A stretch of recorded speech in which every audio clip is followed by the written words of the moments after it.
A comunidade Narrações Imersivas acaba de chegar. Torne-se membro e tenha acesso a todos os nossos livros, sem interrupções ou propagandas. E em formato de MP3, ouça diretamente da nossa plataforma no Hotmart. Por menos de uma Coca-Cola por mês, você assina nossa comunidade e apoia diretamente nosso trabalho. Não perca mais tempo e venha curtir mais uma forma de ouvir Narrações Imersivas. Link para assinar a comunidade na descrição ou no primeiro comentário fixado. Fique agora com mais um episódio imersivo.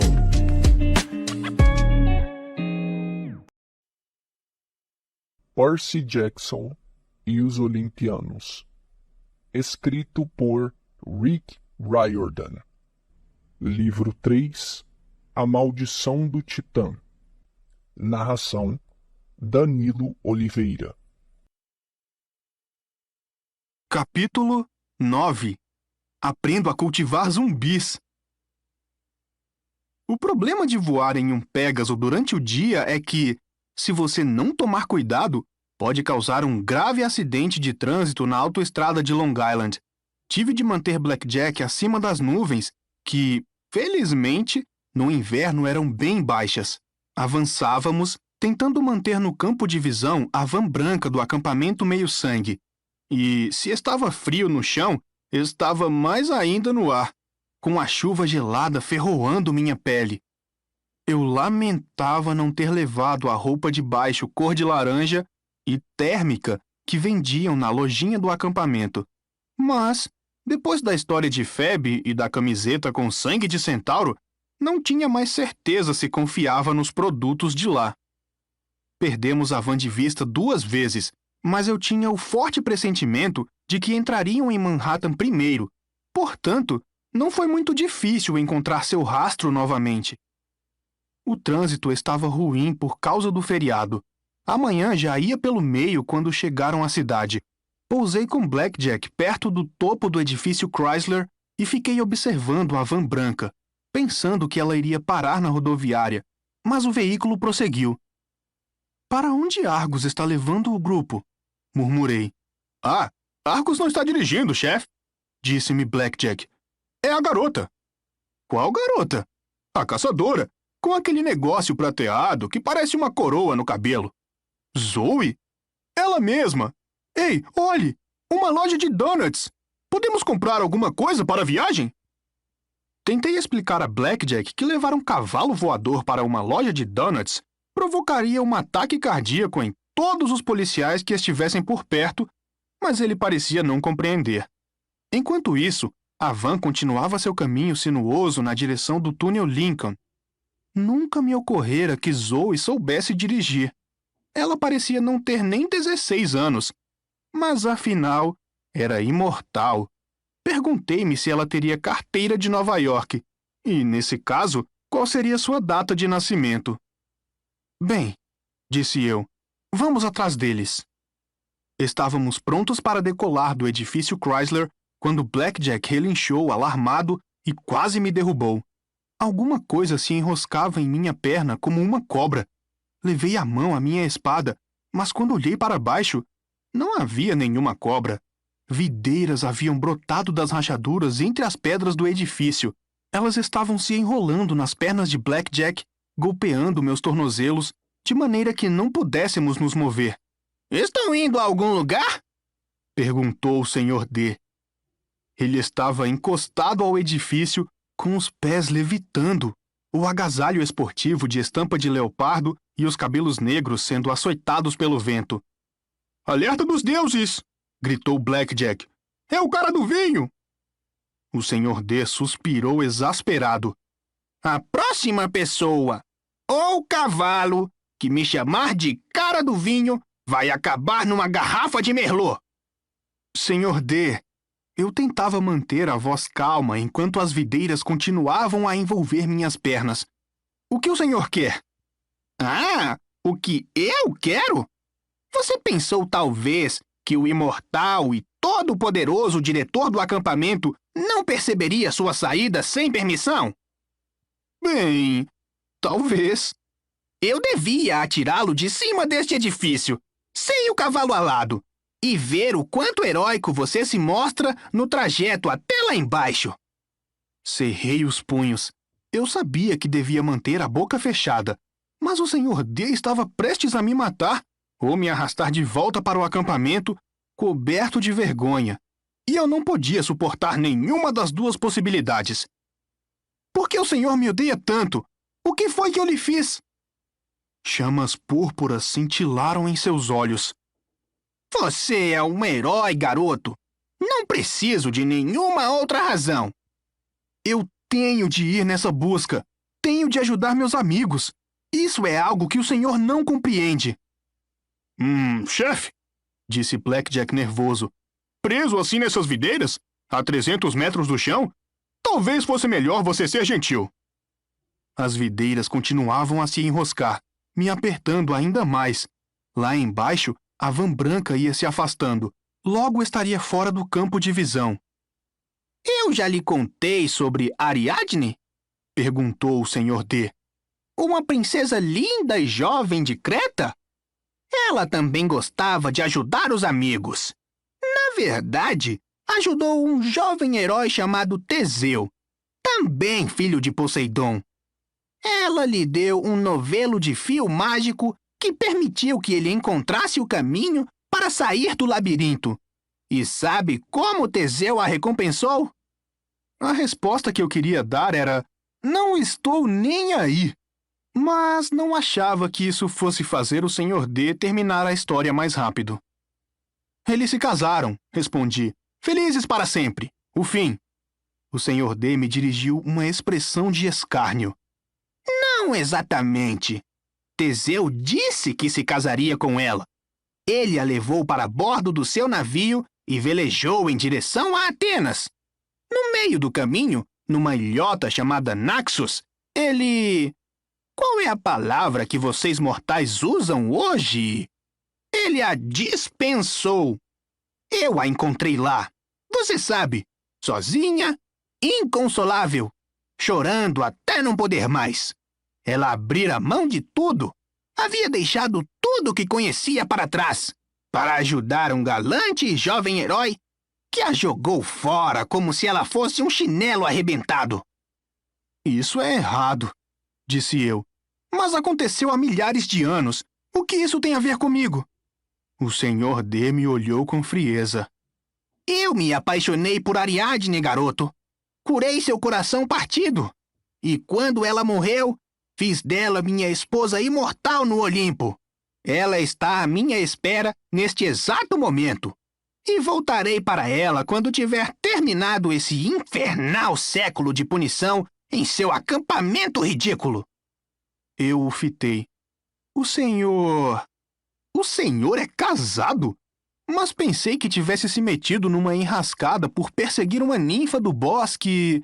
A questão é que vocês heróis nunca mudam. Vocês acusam nós, os deuses, de sermos fúteis. Deviam olhar para si mesmos. Vocês fazem o que querem, usam quem precisam usar e então traem todos à sua volta. Assim, queira me desculpar se não tenho o menor amor pelos heróis. Eles são um bando de egoístas e ingratos. Pergunte a Ariadne, ou a Medeia. E pode perguntar também a Zoe Doce Amarga. O que quer dizer com pode perguntar a Zoe? Ele agitou a mão com indiferença. Vá, siga seus tolos amigos. As videiras se desenroscaram de minhas pernas. Pisquei incrédulo. O senhor está me deixando partir? Simples assim? A profecia diz que pelo menos 2 de vocês vão morrer. Talvez eu tenha sorte e você seja um deles. Mas preste atenção às minhas palavras, filho de Poseidon. Quer você viva ou morra, não vai provar que é melhor do que os outros heróis. Com isso, Dioniso estalou os dedos. Sua imagem dobrou-se como um folder. Ouviu-se um pop e ele se foi, deixando um leve aroma de uvas que foi rapidamente levado pelo vento. Essa foi por pouco, disse Blackjack. Concordei, embora eu talvez ficasse menos preocupado se o Sr. D tivesse me arrastado de volta para o acampamento. O fato de ele ter me deixado ir significava que acreditava de verdade que tínhamos uma boa chance de fracassar totalmente naquela busca. Venha, Blackjack, disse eu, tentando parecer alegre. Vou comprar alguns donuts para você em New Jersey. Acabou que não comprei donuts para Blackjack em New Jersey. Zoe seguia para o sul como uma louca e já estávamos em Maryland antes que ela finalmente estacionasse numa parada para descansar. Blackjack quase despencou do céu de tão cansado que estava. Vou ficar bem, chefe, arquejou ele. Só estou recuperando o fôlego. Fique aqui, ordenei. Eu vou espionar. Essa ordem eu posso cumprir. Isso eu posso fazer. Coloquei o boné da invisibilidade e fui até a loja de conveniência. Era difícil não me esconder. Eu tinha de ficar me lembrando de que ninguém podia me ver. Era difícil também porque eu tinha de me lembrar de sair do caminho das pessoas para que elas não esbarrassem em mim. Pensei em entrar e me aquecer. Quem sabe comprar uma xícara de chocolate quente ou algo assim. Eu tinha uns trocados no bolso. Podia deixar o dinheiro sobre o balcão. Estava me perguntando se a xícara ficaria invisível quando eu a segurasse ou se eu teria de lidar com um problema de chocolate quente flutuante quando todo o meu plano foi arruinado por Zoe, Talia, Bianca e Grover, todos saindo da loja. Grover, você tem certeza? Indagou Talia. Bem, quase absoluta. 95%. Ok, 85%. E você fez isso com bolotas de carvalho? Perguntou Bianca, como se não pudesse acreditar. Grover pareceu ofendido. É um feitiço de rastreamento consagrado pelo tempo. Ora, estou bastante seguro de que fiz tudo certo. Washington, D.C. fica a cerca de 100 quilômetros daqui, disse Bianca. Nico e eu... Ela franziu a testa. Nós morávamos lá. Que... estranho. Eu tinha esquecido. Não gosto disso, afirmou Zoe. Devíamos ir diretamente para o oeste. A profecia disse oeste. Ah, como se suas habilidades de rastreamento fossem melhores, grunhiu Talia. Zoe deu um passo na direção dela. Estás desafiando minhas habilidades, sua desvalida. Vós não sabeis nada sobre o que é ser uma caçadora. Ah, desvalida? Está me chamando de desvalida? Que diabos é uma desvalida? Ei, vocês duas, disse Grover nervoso. Ora, vamos! De novo, não! Grover tem razão, interveio Bianca. Washington é a nossa melhor aposta. Zoe não parecia convencida, mas assentiu, relutante. Muito bem. Vamos em frente. Você vai acabar nos fazendo parar na cadeia, dirigindo dessa maneira, grunhiu Talia. Pareço mais ter 16 anos que você. Talvez, disse Zoe asperamente. Mas eu dirijo desde que os automóveis foram inventados. Vamos, andai. Enquanto Blackjack e eu rumávamos para o sul, seguindo a van, eu me perguntava se Zoe estaria brincando. Eu não sabia exatamente quando os carros foram inventados, mas imaginava que isso fora quase em eras pré-históricas, na época em que as pessoas assistiam à TV preto e branco e caçavam dinossauros. Quantos anos tinha Zoe? E a que o Sr. D se referira? Que experiência ruim ela tivera com heróis? À medida que nos aproximávamos de Washington, Blackjack começou a reduzir a velocidade e a altitude. Ele respirava pesadamente. Você está bem? Perguntei a ele. Tudo bem, chefe. Eu poderia enfrentar um exército. Você não parece tão bem. E de repente eu me senti culpado, pois vinha montando o Pégaso por meio-dia sem parar, tentando acompanhar o trânsito das estradas. Mesmo para um cavalo alado, isso devia ser duro. Não se preocupe comigo, chefe. Eu sou durão. Achava que ele tinha razão, mas acreditava também que Blackjack se esborracharia no chão antes de se queixar. E eu não queria isso. Felizmente, a van começou a desacelerar. Então, cruzou o rio Potomac, entrando no centro de Washington. Comecei a pensar em patrulhas aéreas, mísseis e coisas assim. Eu não sabia exatamente como todas as defesas funcionavam e não tinha certeza se Pegasus apareciam em radares militares comuns, mas não queria descobrir sendo abatido no céu. Deixe-me ali, pedi a Blackjack. É perto o suficiente. Blackjack estava tão cansado que não reclamou. Ele desceu na direção do monumento de Washington e me deixou na grama. A van estava a apenas algumas quadras dali. Zoe havia estacionado junto ao meio-fio. Olhei para Blackjack.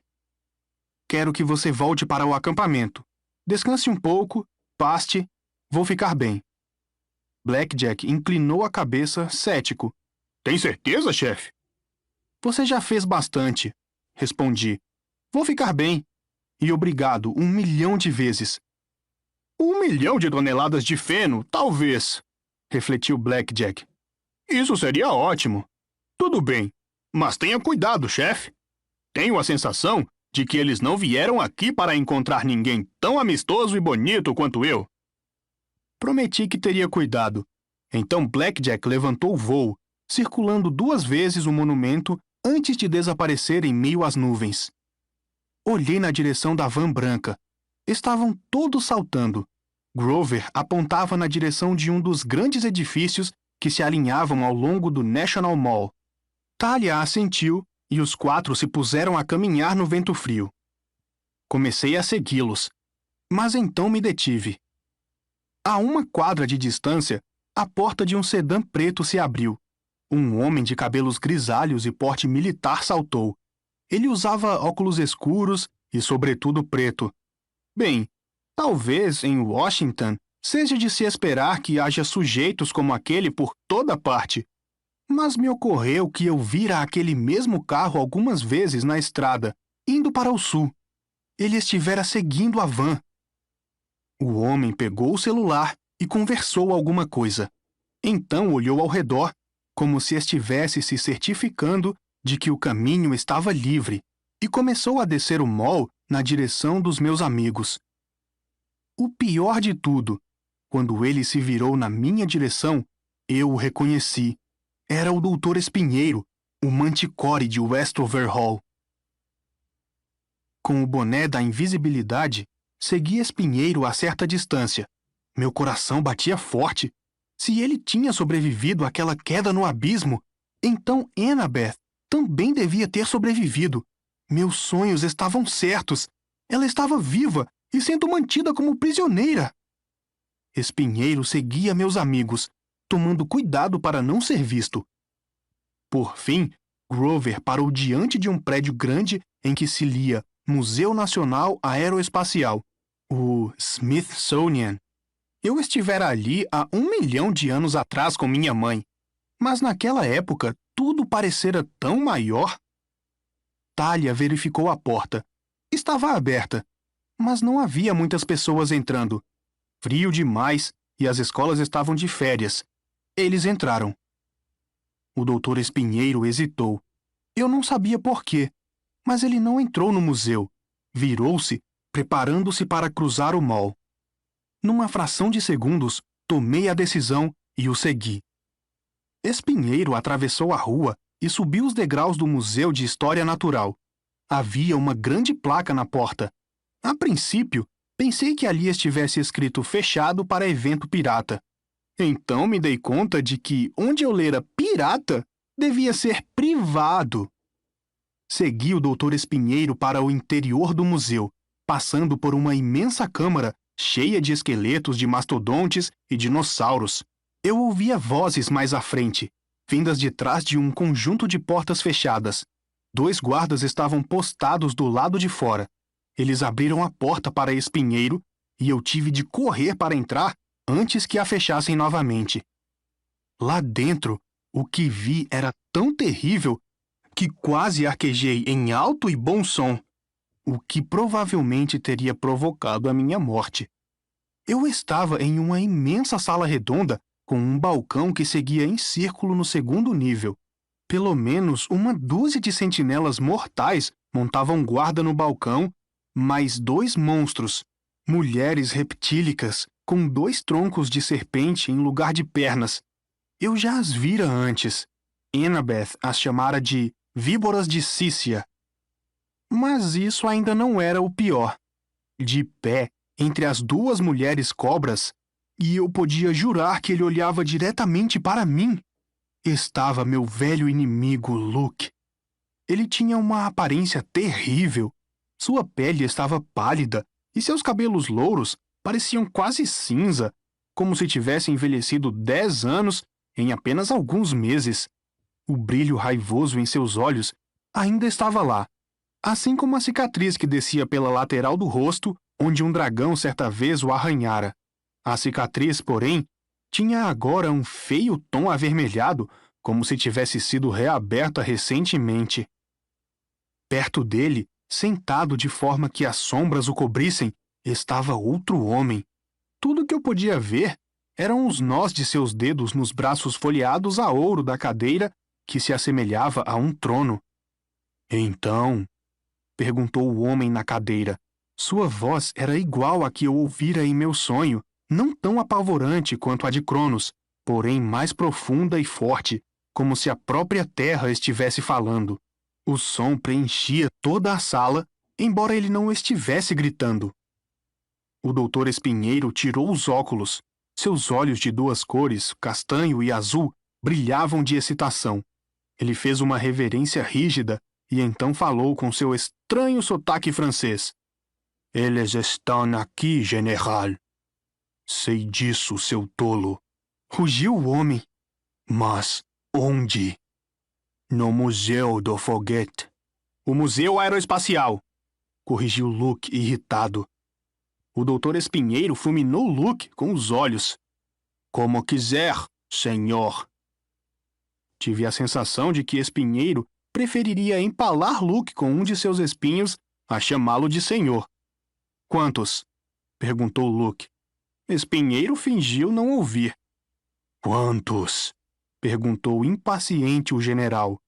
4, general. Respondeu Espinheiro. O sátiro, Grover Underwood, e a garota com o cabelo preto arrepiado. Roupas, como é que vocês dizem? Punk. E o horrível escudo. Talha, disse Luke. E 2 outras garotas caçadoras.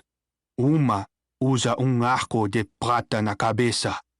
Essa eu conheço, grunhiu o general. Todos na sala se mexeram desconfortáveis. Deixe-me pegá-los, pediu Luke ao general. Temos mais do que o suficiente... Paciência, disse o general. Eles já devem estar com as mãos cheias. Mandei um amiguinho para mantê-los ocupados. Mas não podemos pôr você em risco, meu garoto. Garoto, disse o doutor Espinheiro com um sorriso cruel.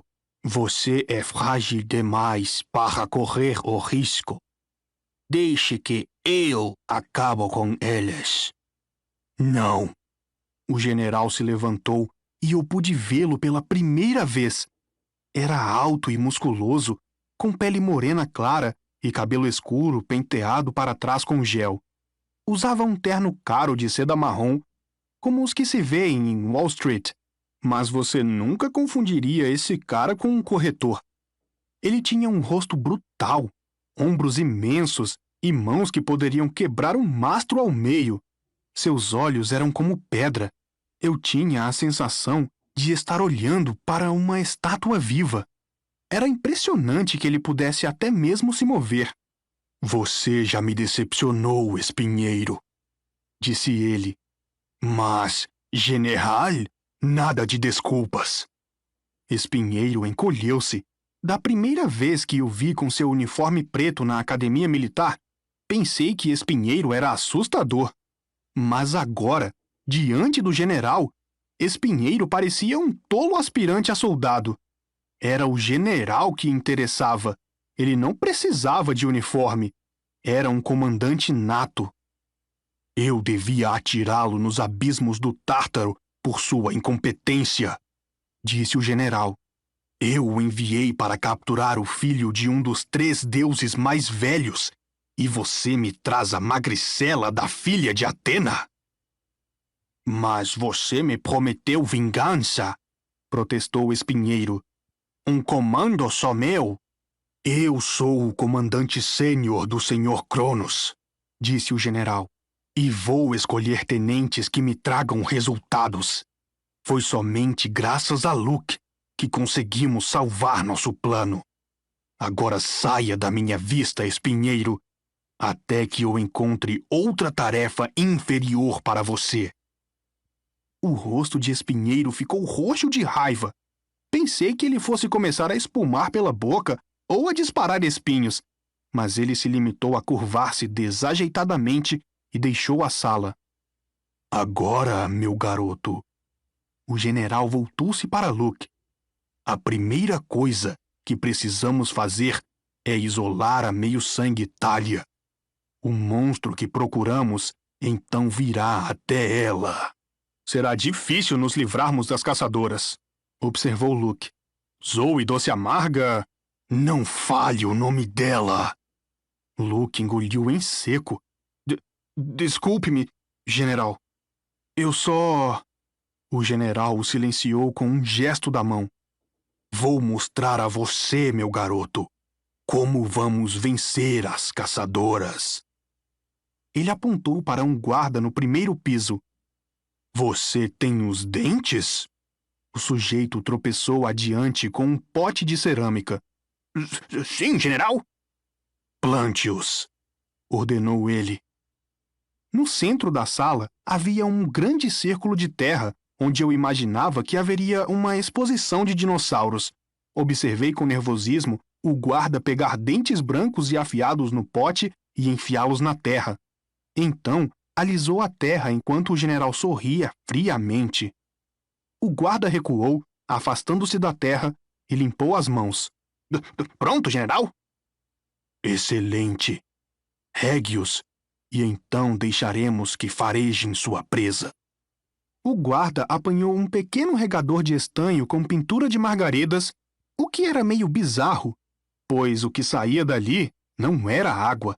Era um líquido vermelho escuro, e eu tinha a sensação de que aquilo não era ponche havaiano.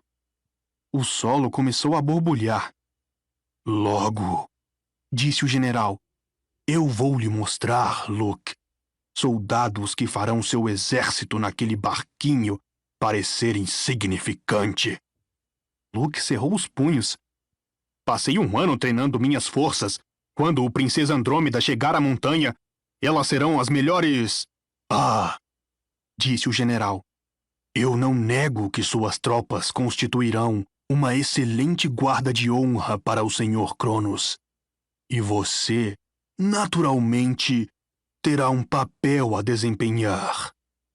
Achei que Luke ficou mais pálido quando o general disse isso. Mas, sob a minha liderança, as forças do Senhor Cronos se multiplicarão por 100. Nós seremos invencíveis. Observe minhas definitivas máquinas mortíferas. O solo rompeu. Dei um passo para trás, nervoso. Em cada ponto em que um dente havia sido plantado, uma criatura se erguia da terra. A primeira delas disse: miau? Era um gatinho. Um pequenino filhote alaranjado, com listras como as de um tigre. Então surgiu outro, até que havia 1 dúzia deles, rolando de um lado para o outro e brincando na terra. Todos os olhavam, incrédulos. O general rugiu. O que é isto? Gatinhos fofinhos? Onde você encontrou aqueles dentes? O guarda que havia trazido os dentes encolheu-se de medo. Na exibição, senhor. Exatamente como o senhor disse. O tigre dentes de sabre... Não, seu idiota. Eu disse o tiranossauro. Recolha essas bestinhas peludas infernais e leve-as para fora. E nunca mais apareça na minha frente. O guarda, aterrorizado, deixou cair o regador, recolheu os gatinhos e saiu precipitadamente da sala. Você! O general apontou para outro guarda. Vá buscar os dentes certos. Agora! O novo guarda correu para cumprir as ordens. Imbecis! Murmurou o general. É por isso que não utilizo mortais, disse Luke. Eles não são confiáveis. Eles são tolos, fáceis de comprar e violentos, disse o general. Eu os amo. 1 minuto depois, o guarda entrou correndo na sala com as mãos cheias de dentes grandes e pontudos. Excelente, disse o general. Então, subiu na balaustrada do balcão e saltou da altura de 6 metros. O piso de mármore rachou sob seus sapatos de couro no ponto em que ele aterrissou. Ele se endireitou, estremecendo, e massageou os ombros. Maldito pescoço duro! Quer outra compressa quente, senhor? Perguntou um guarda. Mais Tilenol? Não. Vai passar. O general alisou o terno de seda e então pegou os dentes. Eu mesmo vou fazer isso. Ele ergueu um dos dentes e sorriu. Dentes de dinossauro. Ah, esses tolos mortais não sabem nem quando têm dentes de dragão em seu poder. E não se trata de dentes de um dragão qualquer. Estes vêm da velha Síbaris em pessoa. Vão servir perfeitamente. Ele os plantou na terra, 12 ao todo. Então, apanhou o regador, molhou o solo com o líquido vermelho, atirou o regador longe e abriu bem os braços. Levantem-se! A terra estremeceu. Uma única e esquelética mão surgiu da terra, tentando agarrar-se ao ar. O general ergueu os olhos para o balcão. Rápido! Vocês têm a essência? Sim, senhor, disse uma das senhoras cobras. Ela pegou uma faixa de tecido prateado, como o que as caçadoras usavam. Excelente, disse o general. Assim que meus guerreiros sentirem esse cheiro, vão perseguir seu dono incansavelmente. Nada poderá detê-los. Nenhuma arma que meios-sangues ou caçadoras conheçam. Eles vão estraçalhar as caçadoras e seus aliados. Jogue aqui. Quando ele disse isso, esqueletos surgiram da terra. Eram 12, um para cada dente que o general havia plantado. Não se pareciam em nada com os esqueletos do Halloween, ou do tipo que se pode ver em filmes de 5ª categoria. Nesses, enquanto eu olhava, a carne ia se formando, transformando-os em homens. Mas homens com a pele cinza opaca, olhos amarelos e roupas modernas, camisetas justas cinza, calças camufladas e botas de combate.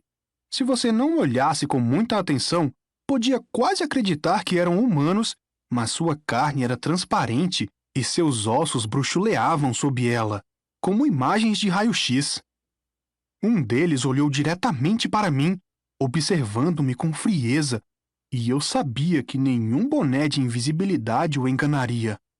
A senhora cobra soltou a echarpe, que flutuou em direção à mão do general. Assim que ele a desse aos guerreiros, eles caçariam Zoe e os outros até destruí-los. Eu não tinha tempo para pensar. Corri e pulei com toda a minha força, abrindo espaço entre os guerreiros e agarrando a echarpe no ar. O que foi isto? Berrou o general. Aterrissei aos pés de um guerreiro esqueleto que sibilou. Um intruso! Rosnou o general. Envolto no manto da escuridão. Cerrem as portas. É Percy Jackson, gritou Luke. Só pode ser. Disparei para a saída, mas ouvi o som de tecido se rasgando e percebi que o guerreiro esqueleto havia arrancado um pedaço da manga da minha roupa. Quando olhei para trás, ele segurava o tecido junto ao nariz, sentindo o cheiro e passando-o para os seus amigos. Eu queria gritar, mas não podia. Passei espremido pela porta no momento em que os guardas a fechavam e ela bateu violentamente atrás de mim. E então corri.